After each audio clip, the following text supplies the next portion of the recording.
the strengths of the story and the repetitive narratives that we adopt from others as our beliefs are most likely to shape our views and actions.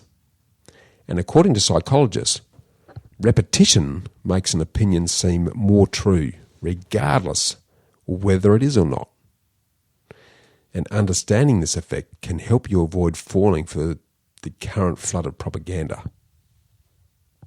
The old saying that if you tell a big enough lie and tell it frequently enough, it will be believed, is a law of propaganda attributed to Adolf Hitler and the Nazi Party.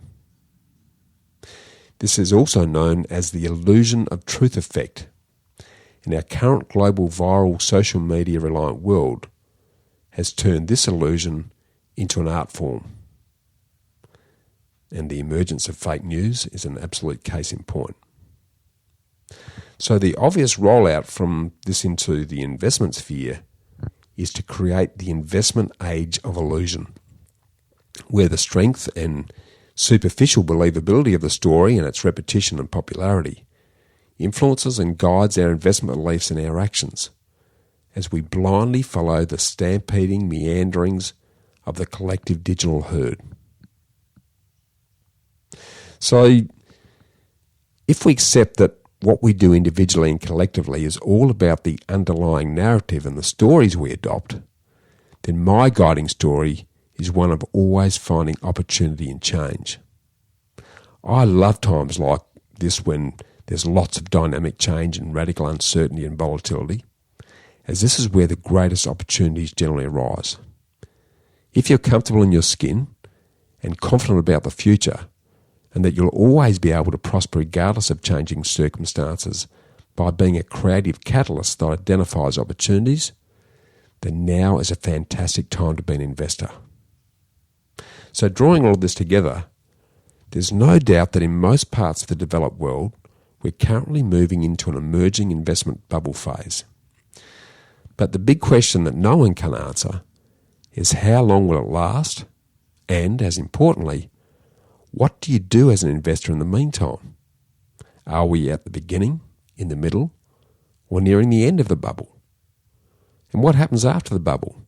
Welcome to the Get Invested podcast, where we share great conversations with experts from all walks of life to uncover their secret know-how and where they invest their time, their skills and their money, and the benefits that this has created. You see, the truth is that everyone invests. Every minute of every day, we're investing our time, our skills, our energy and our money in something.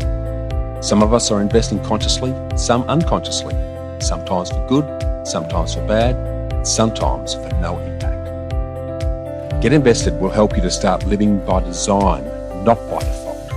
I'm going to help you to make it happen, not let it happen. You will hear the top tips on how you can live with conscious intent so that you can live more, work less, and leave a living legacy by investing now. Listen to the show to discover the top tips on how to get started, make the most of your investment journey, and ultimately to be living your dream, not someone else's. More episodes can be found on iTunes or at bushymartin.com.au/get invested. Thanks for listening, and now let's get invested. Welcome back to part 2 of Bushy Martin's special episode on the emerging asset bubble. I'm Andrew Montesi, the producer of Get Invested, and you'll be hearing more from me over the journey. Now, in part 1, Bushy opened up on the emerging bubble phase that investment asset markets appear to be entering in most developing economies. This week, he gives you the answers on where we are at, what signs to look out for, and what you can do about it, to not only protect your wealth, but to thrive and take advantage of the upcoming opportunities. In the meantime, if you'd like to optimise your performance in property investment, Bushy is taking investors to new heights in his unique Freedom Flight program, giving you access to live interactive information sessions and Bushy's unique portfolio planning process. To book your ticket or find out more, click the link in the show notes or visit knowhowproperty.com.au. Now let's jump back into the deep end with Bushy Martin. We appear to be moving into a potential bubble in some assets.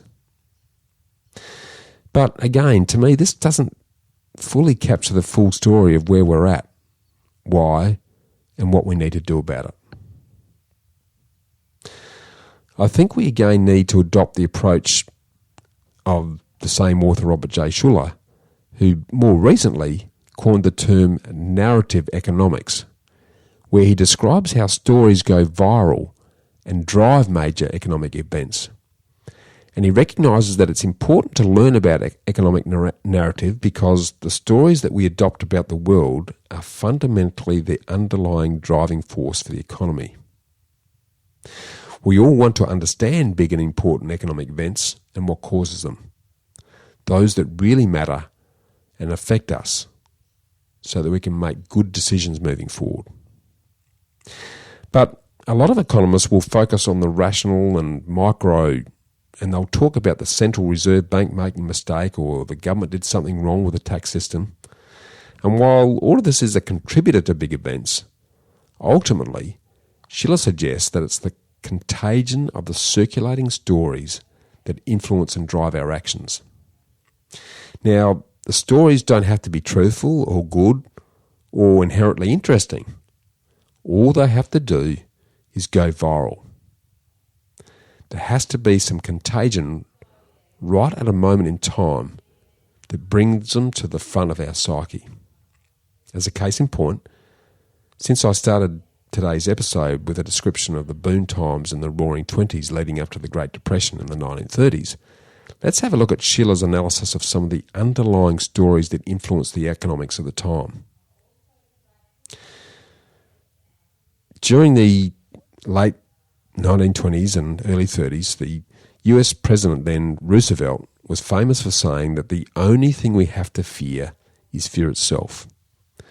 So the underlying story surrounding the Depression was that it described itself as some kind of mad panic. Other broad underlying narratives during the Great Depression that influenced the population's psyche included the frugality narrative. In Steinbeck's book, The Grapes of Wrath, which was compulsory reading when I was at high school, there's a graphic description of life in the Great Depression, which was sympathetic to the suffering of that time. Now, economists don't like to think about it, or talk about it, or consider the meaning of life in their rational, logical views of the world, but during the Great Depression, people had a different sense of the meaning, and their outlook was shaped by the underlying narrative that they told and repeated to themselves. Most people felt that they'd been living it too high in the 1920s, so they came back to religion, to modesty and fashion, and sympathy for people who were disadvantaged. Another narrative of the Great Depression was a technological unemployment narrative. There was a growing widespread belief that machines were replacing jobs, and the jobs would never come back. Just like the current narrative on artificial intelligence and robots is influencing employment fears today. This scared people into cutting back, just as the frugality narrative also encouraged them to cut back their consumption. And in a similar but more recent example, the global financial crisis, or GFC, of 2007 to 2009 followed a boom in house prices in America that was unprecedented in history. Now, it wasn't interest rates, it wasn't building costs going up, it wasn't the population surge. None of these economically rational and expected things happened. So what did happen? Well, in the lead up to the years before the GFC and after the dot-com crash of the early 2000s, many average hard-working Americans and immigrant families were fighting to achieve their version of the American dream. Their story was not one of great wealth or great privilege. Instead, it embodied the steady pursuit of simple dreams through hard work that has built America from the bottom up. Finally, in the early to mid-2000s, many were able to reach their destination in the pursuit of the American dream. After much hard work, they were able to move into their very own home. In Schiller's book, Narrative Economics, he describes the underlying narrative that began about hopes and dreams being realised in home purchases, about home ownership, about the American dream, which is very similar to the Australian dream. And the American dream was coined by James Truslow Adams in his 1931 book called The Epic of America. Adams sowed the seeds of an underlying American philosophy that it was actually good for the country if you buy a big house and a big fancy new car, because that won't invite envy so much as it would be an inspiration to others. Where others would say, well, if she or he did it, I can do it too. And that's what made America great, this underlying American dream patriotic statement. But the story and narrative included an idea that house prices would always go up.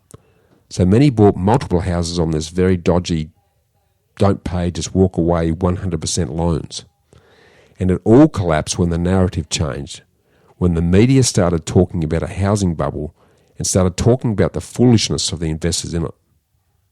So the US recession that followed was substantially caused by a changing narrative about housing and the collapse of the banks that were funding it.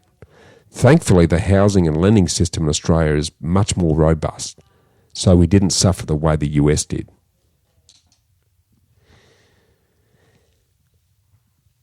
And all of this illustrates why narrative economics is important to understanding what is really happening and what we need to do about it. All of us live our lives as fulfilling our own story, and it changes our motivations, our beliefs, our confidence, and our actions in significant and fundamental ways. But again, from where I sit, this still doesn't complete the picture. There seems to be even more at play here. For some time now, I've been harbouring a growing sense that the more we become digitally connected globally, the less emotionally and relationally connected we become, as we progressively retreat from the harsh realities of the world into the virtual arena, where we become the stars in our own blockbuster and the centres of our own universe, without any real pain or consequence.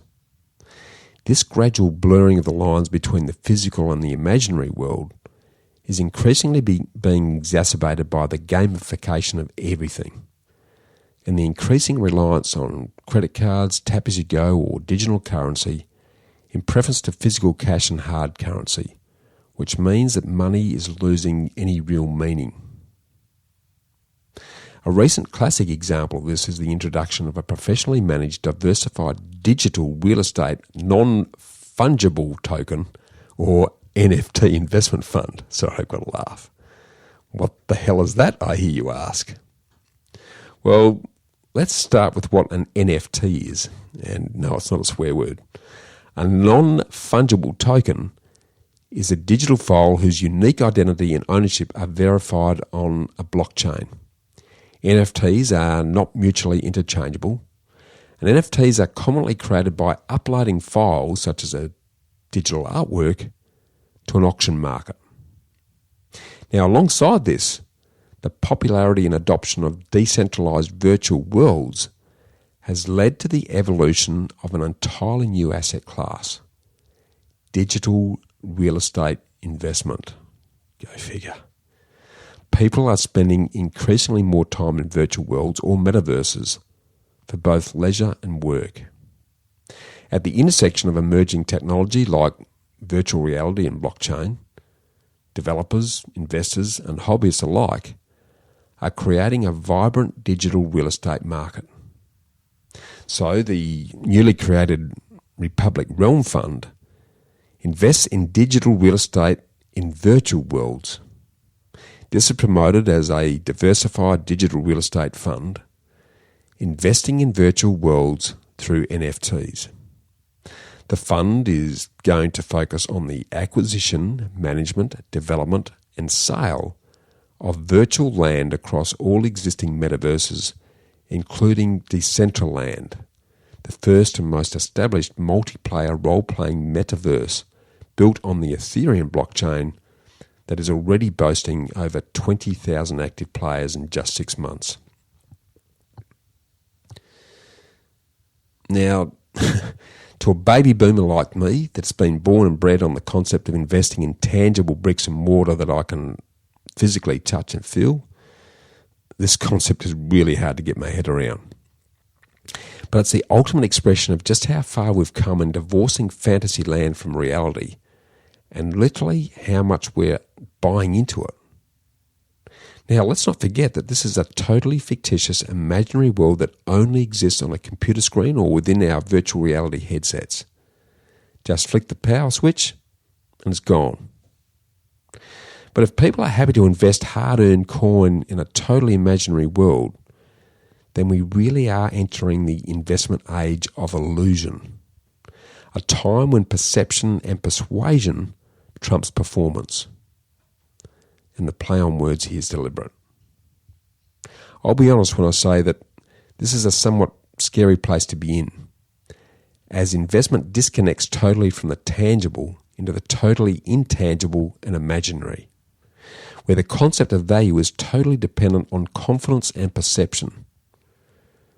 And let's be clear, perception can change in an instant.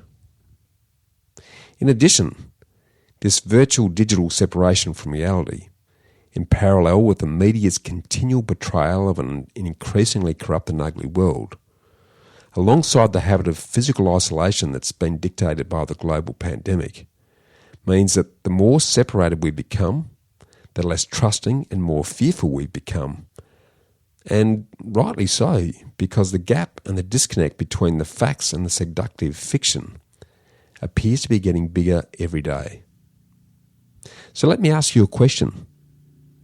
Who do you really trust? Do you trust and believe in the authorities, the government, the politicians, the church?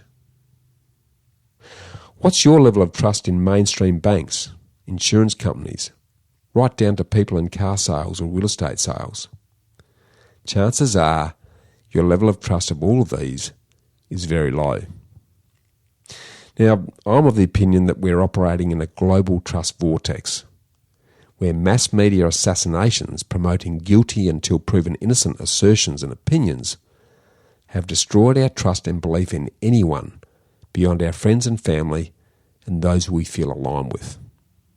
In the absence of a generally accepted and adopted moral code of belief and behaviour, we now live in a world of anything goes.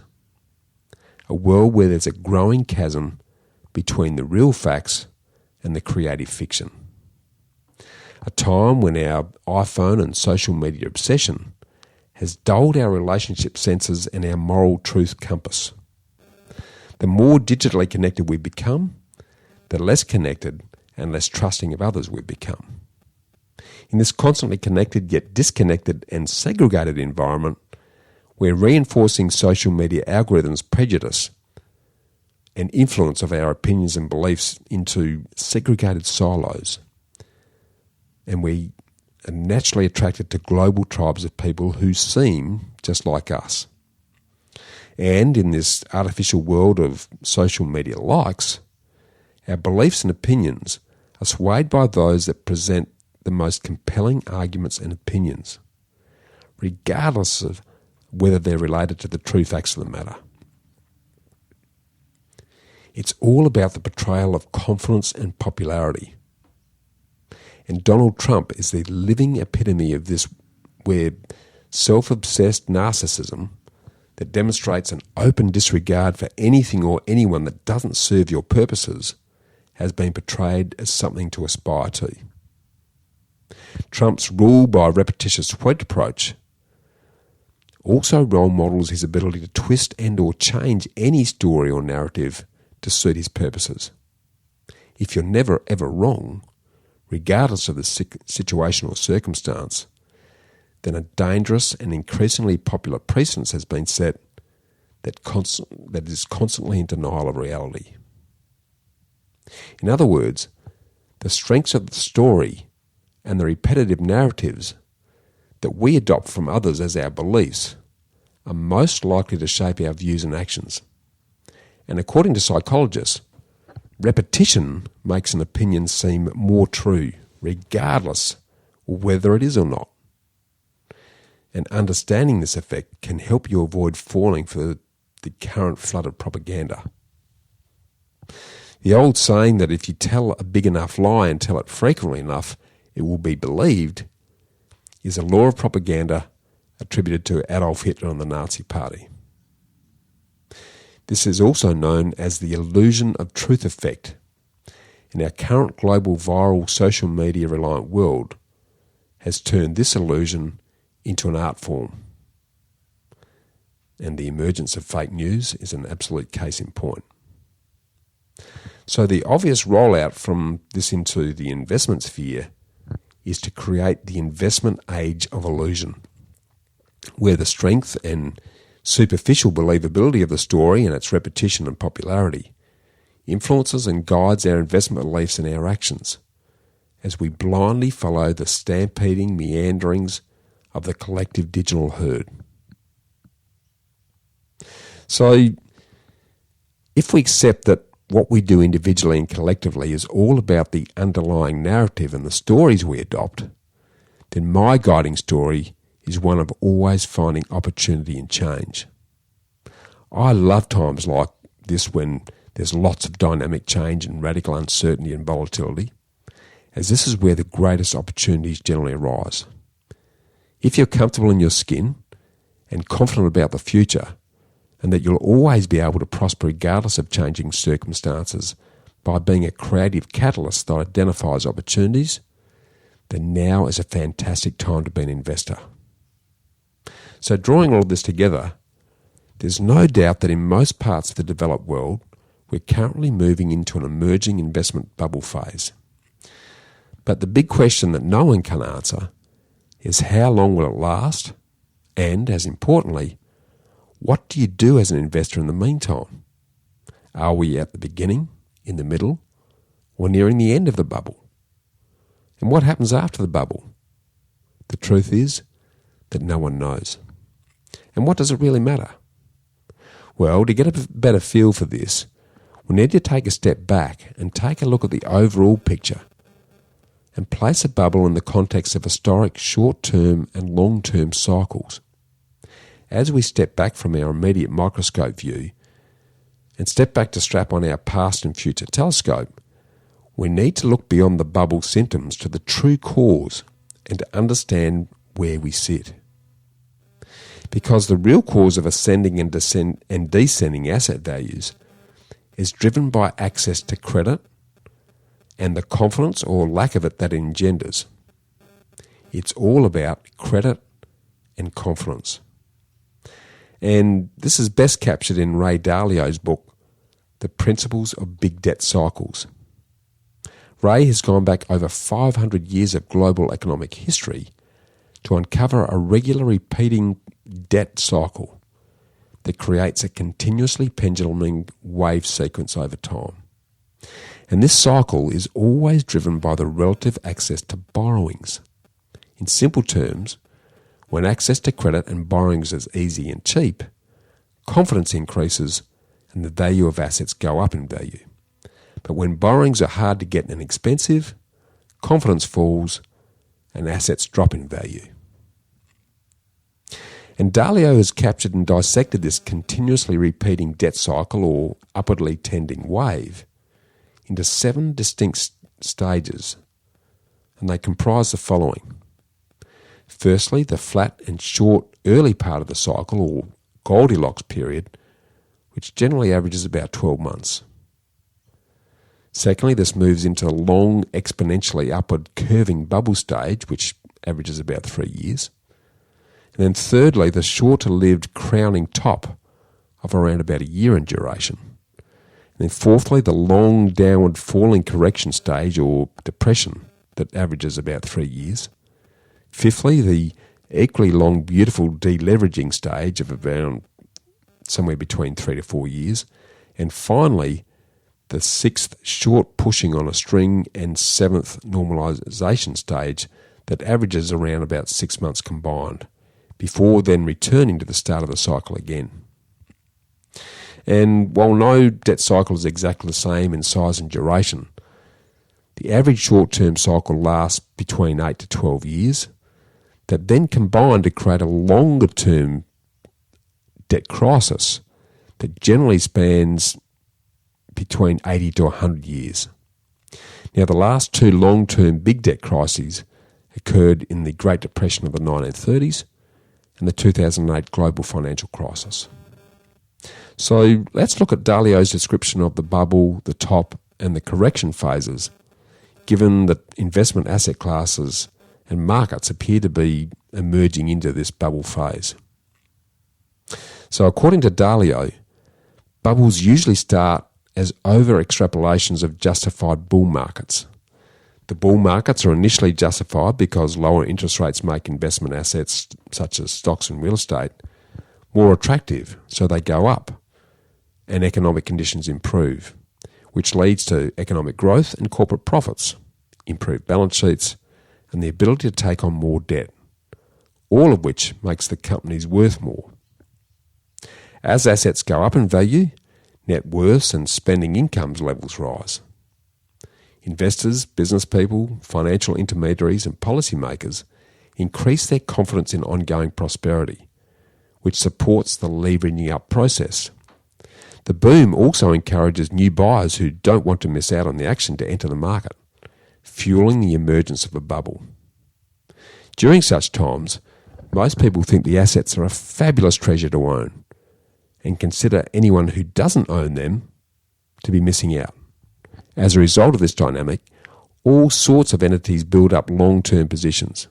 Large asset-liability mismatches increase in the forms of A, borrowing short-term to lend long-term, B, taking on liquid liabilities to then invest in illiquid assets, and C, investing in riskier debt or other risky assets with money borrowed from others. All the while, debts rise fast and debt service costs rise even faster. The key factor here is that debt is growing faster than incomes. Now, Dalio's key filters for confirming investment asset bubbles are that 1. Prices are high relative to traditional measures. 2. Prices are discounting unsustainable conditions. 3. New participants are entering into the market. 4. There's broad bullish sentiment and confidence. 5. Purchases are financed with highly leveraged borrowings. 6. Buyers and companies are making forward purchases to protect themselves from anticipated price rises. And 7, and most importantly, any tightening of lending and borrowing risks popping the bubble. Now, in a recent Bridgewater blog published just 6 weeks ago, Ray Dalio did an assessment of the current overall US stock market, as well as the emerging tech sector, compared to previous bubbles. And he concluded the following breakdown. Firstly, in terms of prices being high relative to traditional measures, he categorised the overall market as somewhat frothy and the emerging tech as frothy. When considering whether prices are discounting unsustainable conditions, he marked the overall market as no bubble and the tech market as frothy. When looking at new buyers entering the market, these were denoted as frothy in the overall market and in a bubble in the emerging tech sector.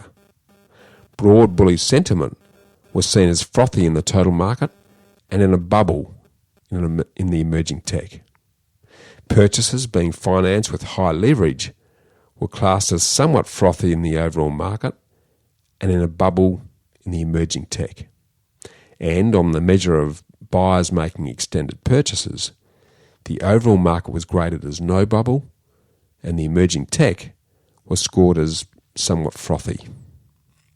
So despite a lot of heightened media hype espousing the coming crash, Dalio's Bridgewater aggregate bubble gauge came in at 77% for the overall market, which is lower than the dot-com bubble of 2000 and the Great Depression of 1929, where the aggregate gauge was 100% in both cases.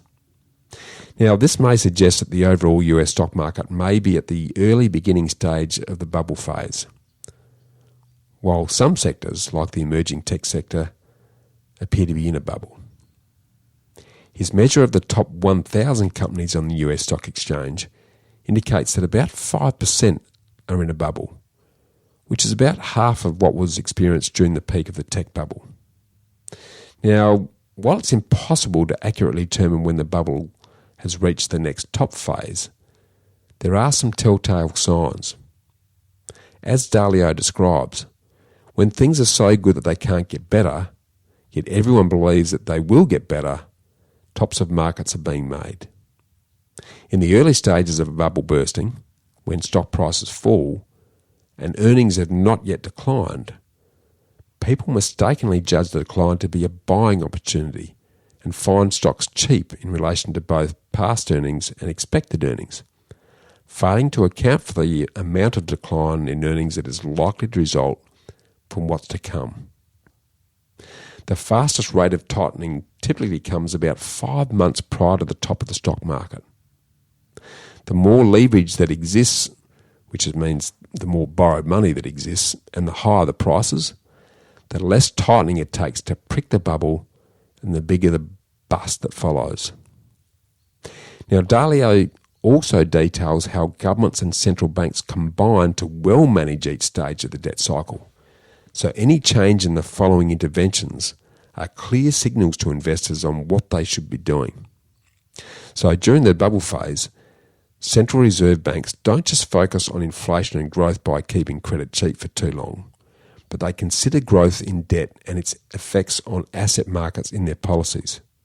They use macroprudential policies, which in simple terms is imposing lending constraints on the banks who in turn limit borrowers, to target restraints in debt growth, and government fiscal spending policies are then tightened.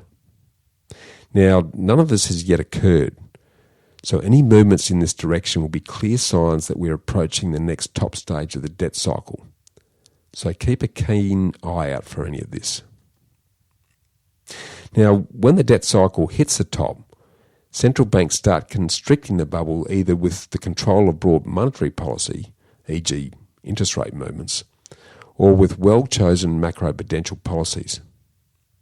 Now, given the need for central banks and reserve banks to keep interest rates low so that the government, companies and individual mum and dad borrowers continue to afford repayments on all of their growing debts, it's likely that the first sign of any tightening beyond the expiring and ending of the current stimulation packages will be to get the commercial banks to tighten their lending policies and slow and restrict the ongoing access to credit and loans. This will be a sign that asset prices in shares, property and other financial instruments are likely to flatten and fall as demand drops from the reduction in access to debt.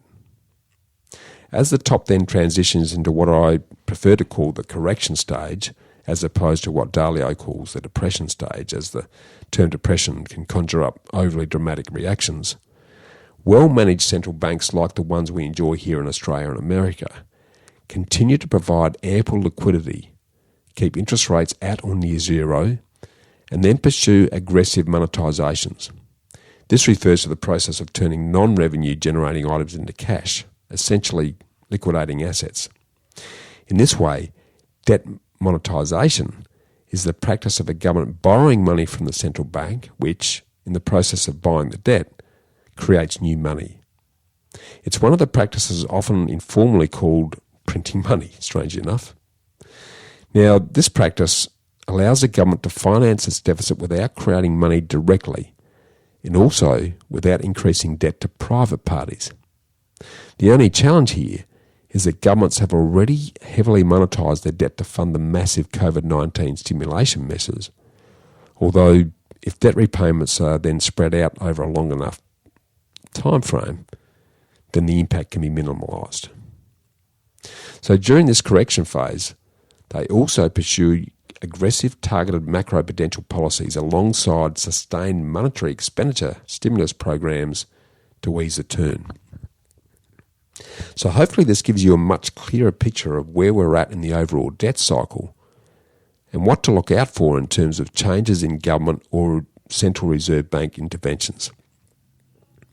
I believe this also paints a much more positive position on where we're currently at in terms of the likely longevity of the current boom conditions in investment assets as a basis to assist you in making better informed investment decisions. And this leads us to the answer that we all want to hear and the most important questions. As an investor, what should I be doing? And my answer to this is always, it depends. As I outlined in last week's introduction to David Hobart, it depends on who you are, what your position is, what type of trader or investor are you, what your risk tolerance is, what goals and aspirations you're trying to achieve, what your investment timeline and horizon is, and how far you are along your investment journey. And all of this as a precursor to aligning these factors with what's happening in the investment markets. As I outline in my book, The Freedom Formula, an often overlooked critical aspect is the time that you have available to make and manage your investments. Unless you're able to spend at least 4 hours a day, don't try and day trade shares or make short-term stock market trades. And if you're like most people who are time poor and would rather spend your limited spare time enjoying life with your family and friends, select an investment type and a style that matches your time availability and/or surround yourself with proven independent experts in your area of investment interest who can do it better for you, and then you just need to manage your investment managers. As I said last week, Dalio recently said that it's harder to be really sustainably successful investing than it is to win a gold medal at the Olympics.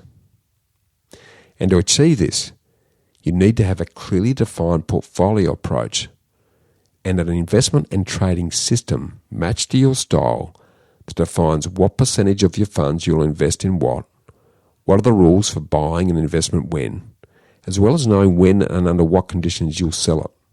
In other words, you need a clearly defined and documented investment and trading plan.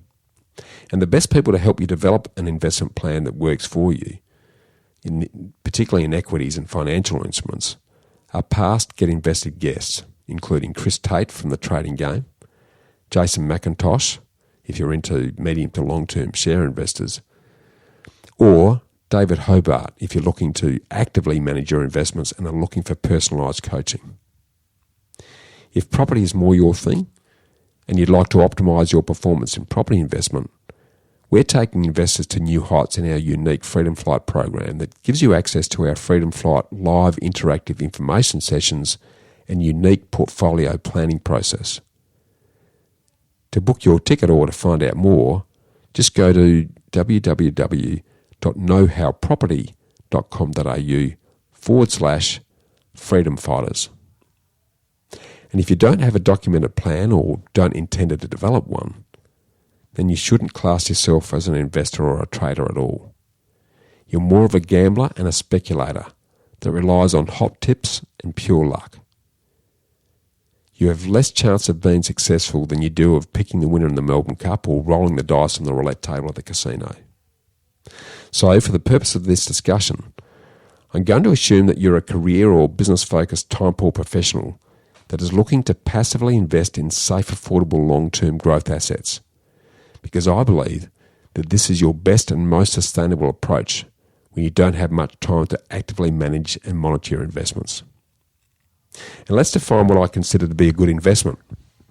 In this regard, I agree with the most successful living investor, Warren Buffett's view, that a good investment is something that you understand and is undervalued, produces stable and recurring cash flow income. It increases in value over time and is something that you're happy to hold onto long term, for example, 15 to 20 years. Against these measures, assets like Bitcoin and precious metals like gold and silver just don't pass the good investment test, as they're overvalued and don't provide any form of stable recurring income stream.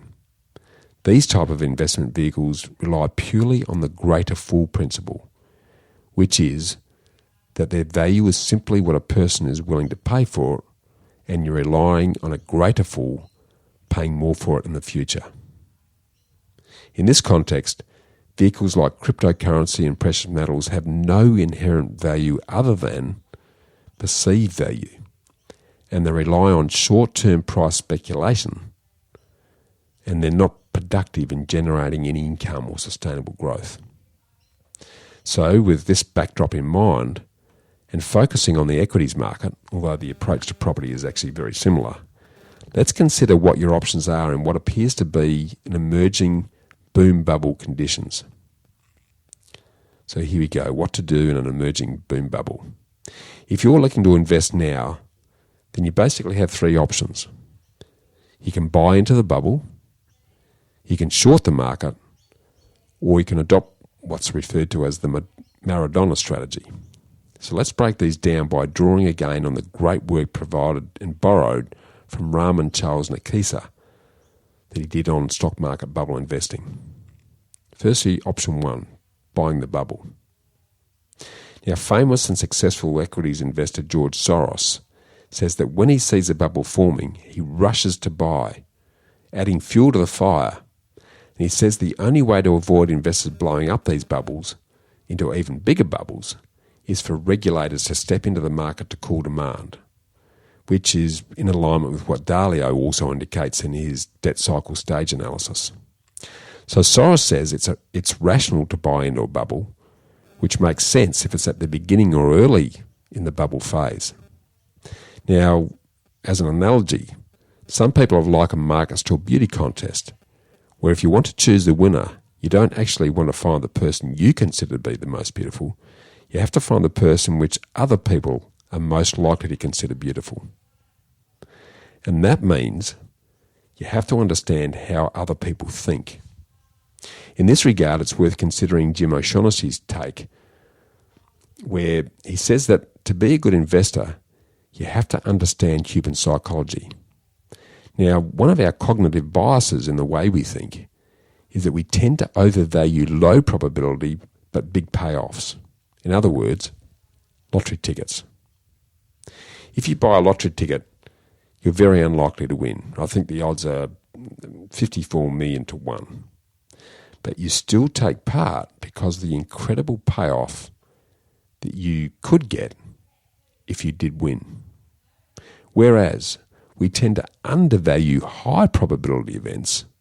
So, for example, an asset which gives you lower payoffs but with a higher probability is less attractive than it should be. Now, if you understand that, then suddenly it makes absolute sense for people to overpay for speculative assets like Tesla shares or crypto or gold, where there's a potentially very large payoff, but it comes with a very low probability of success. Given this probability weighting that's built into our minds, it explains why some investors take a large, undiversified position in skewed securities, which are securities which have a potentially very high payoff, which comes with a low probability because this makes the distribution of their wealth more lottery-like, which is something that we like. And in fact, we like these low probability high payoffs so much that we're willing to accept a negative average return. So it does actually make sense for people to buy into a bubble because they can see this potentially very high payoff, even though they realise that most people lose money during one of these bubble episodes, particularly the ones that come into the game late, that buy at elevated, overvalued prices. The second approach is to short sell the market.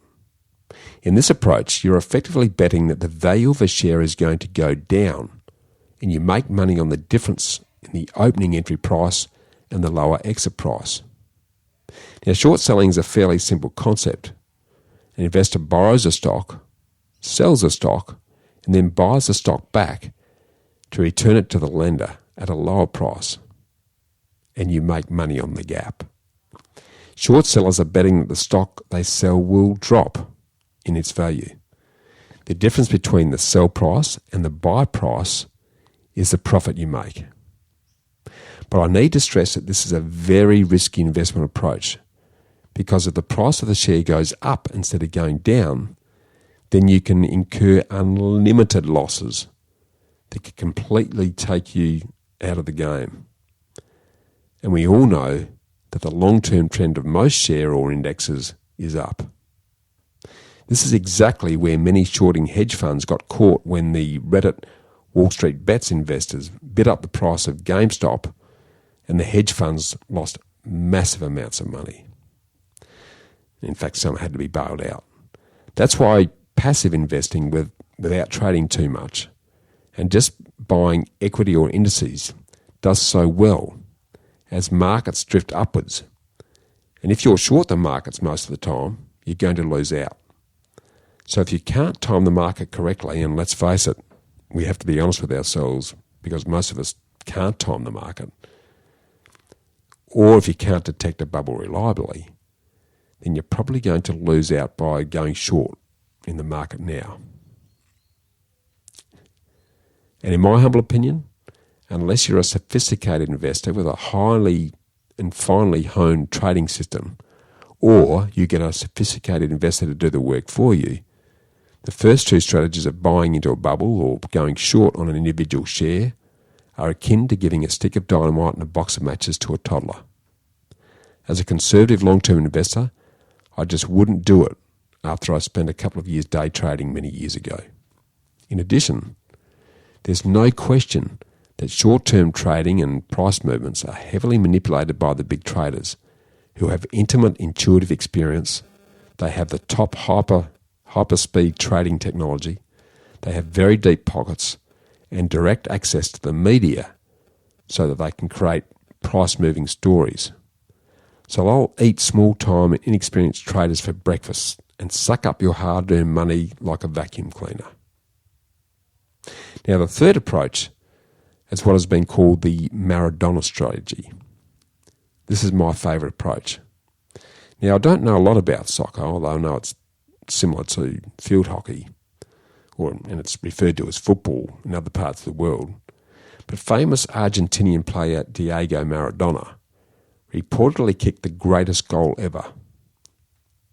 And past Bank of England Governor Lord Mervyn King likened his approach to describe monetary policy by banks, where he described how Maradona ran 60 yards from his own half through the English half, and he beat 5 players before he scored a goal. But what was truly remarkable is that he actually just ran in a straight line. So how was he able to beat 5 players by running in a straight line? Well, the answer is that he used psychology. The defenders reacted to what they thought Maradona was going to do, which is to swerve to the left or the right. So his way to beat them was to overcome their expectations and to run straight for the goal. So in this fashion, the way for most people to win in the case of an emerging bubble market is to completely ignore the fact that you're in a bubble at all and don't do anything differently or try anything fancy. This long-term buy and hold strategy is how most sustainably successful investors approach the markets. What seems very odd for investors is to deliberately choose inactivity as a virtue. This means that you don't look at your portfolio on a daily basis. You just buy equity and leave it for decades, and you're likely to get a very good outcome. Of course, there'll be bubbles along the way, so you can be opportunistic and buy more equity after a crash. But predicting whether we're in a bubble or reacting appropriately and timing our entry and exit from trades is almost impossible for part-timers. So for most people, the best thing to do is absolutely nothing. So although it may sound strange doing nothing, it is actually a pretty good strategy, and it works for a lot of people, as long as you don't sell when equity markets crash. Now, for most people, that's going to work pretty well over the decades in which they're investing. If you already have investments and you bought them with a long-term hold in mind and you still have years before you need the cash, then your option's easy. Just ignore the noise, do nothing, wait, and stick to your original plan. Getting caught trying to time the market and pick tops and bottoms is a fool's folly that just always ends in tears. And it's likely to cost you tens of thousands in lost opportunity while giving you a lot of unneeded stress and anxiety. In the context of investment market bubbles, the words of J.L. Collins are also relevant here, where he talks about the inevitability of dramatic investment market fluctuations in his book, The Simple Path to Wealth. It's a really good read. He bluntly explains that financial crises are just part of the landscape, and the best results come from simply riding them out. You can't predict them and you can't time them. Over your investing career, you'll experience many of them. But if you're mentally tough enough, you can simply ignore them. And as I say in the Freedom Formula, good investing is boring. It's like watching paint dry or grass grow. But if you really need some excitement, then go to the casino or the races and see how you go. As my favourite investor Warren Buffett so perfectly puts it, wealth is the transfer of money from the impatient to the patient. It's not exciting, it's not sexy, it's not trendy, but it works. And most importantly, the buy and hold philosophy gives you your precious time back so you're spending it with friends and family and the important experiences in your life. So in line with this very patient, long-term conservative investment approach, my wife and I adopt many of Warren Buffett's investment philosophies, I can't even get it out. And they're what I call my Bushy Buffettisms. As the world's greatest investor and wealth creator, his investment approach is famous for the following: for focusing on long-term value, for ignoring the day-to-day fluctuations of the market, for including a margin of safety to minimise risk, to secure a well-chosen diversified portfolio based on reasonable prices as the soundest long-term investment, to reinvest your returns, to being financially and psychologically prepared to deal with short-term market fluctuations, being able to say no unless all the facts are in your favour, being content to hold any security indefinitely, and not trying to analyse or worry about the general economy. Buffett also argues that investment success is not the same as infallibility. Instead, success comes about by doing more things right than wrong. To do that, you need to reduce the number of things that you can get wrong and focus on the things that you expect to get right. And if you're just starting out and you're interested in investing in the stock market, it can be confusing at best. So here's some great advice borrowed from Forbes columnist Rob Berger. Investing is an important decision with long-term consequences, and everybody seems to have an opinion of the best approach. So let's turn down the noise and listen to the one voice we can trust, Warren Buffett. Let's face it, stock exchanges are noisy. They're like crap tables in casinos surrounded by conference attendees who have lost count of how many drinks they've had. You've got investing apps designed to do one thing: get you to trade. Trade anything: options, crypto, gold, stocks. They don't care, as long as you keep trading. You've got the media designed to do one thing: get you to watch, listen or click. From pretending that the daily stock market news matters, to honking horns or flashing the ticker, they'll do anything to keep your attention. It keeps the advertising dollars flowing. You've got advisors designed to do one thing: manage your money for a small, in quotation marks, fee. And to justify their costs, they'll create a portfolio so complex that it makes floor dynamics seem like child's play. And in a little, you just need to add in a little fear-mongering about the next stock market crash, and they've convinced you to forge and fork out over a percentage of your wealth for the rest of your life. And then you've got Warren Buffett. He eats at McDonald's and drinks cherry coke every day. He lives in the same house he bought during the Eisenhower administration. And here's what he has to say about how both institutions and individuals should invest. Most investors, both institutional and individual, will find that the best way to own common stocks is through an index fund that charges minimal fees. Those following this path are sure to beat the net results after fees and expenses, delivered by the great majority of investment professionals. This advice is not exactly the kind of thing to make drunken craps players cheer. On the other hand, it's the best advice you'll ever get if your goal is to build wealth. And the good news for the new investors is that it's extremely easy to implement and doesn't take up much of your precious time. In his 2013 letter to his Berkshire Hathaway shareholders, Warren Buffett described how he's advised trustees to manage the money he will leave to his wife. He's suggesting put 10% of the cash in short-term government bonds and 90% in a very low-cost S&P 500 index funds, and he suggests vanguards. He says, I believe the Trust's long-term results from this policy will be superior to those attained by most investors, whether pension funds, institutions or individuals who employ high-fee managers. Now, I need to stress that all of the opinions expressed in this podcast are not intended to be financial advice in any way, shape or form. So make sure you see an accountant or an appropriately qualified professional before you invest to make sure you invest in a way that suits your personal circumstances and your risk.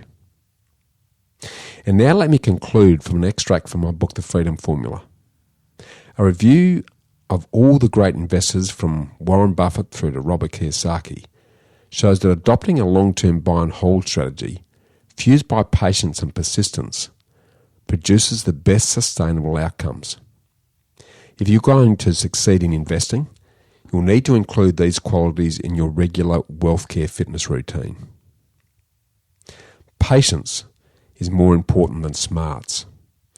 And denying this is why a lot of investors don't achieve the results that the market freely offers in the long term, which is 10 or more years. Unfortunately, most investors are not long-term buy and holders.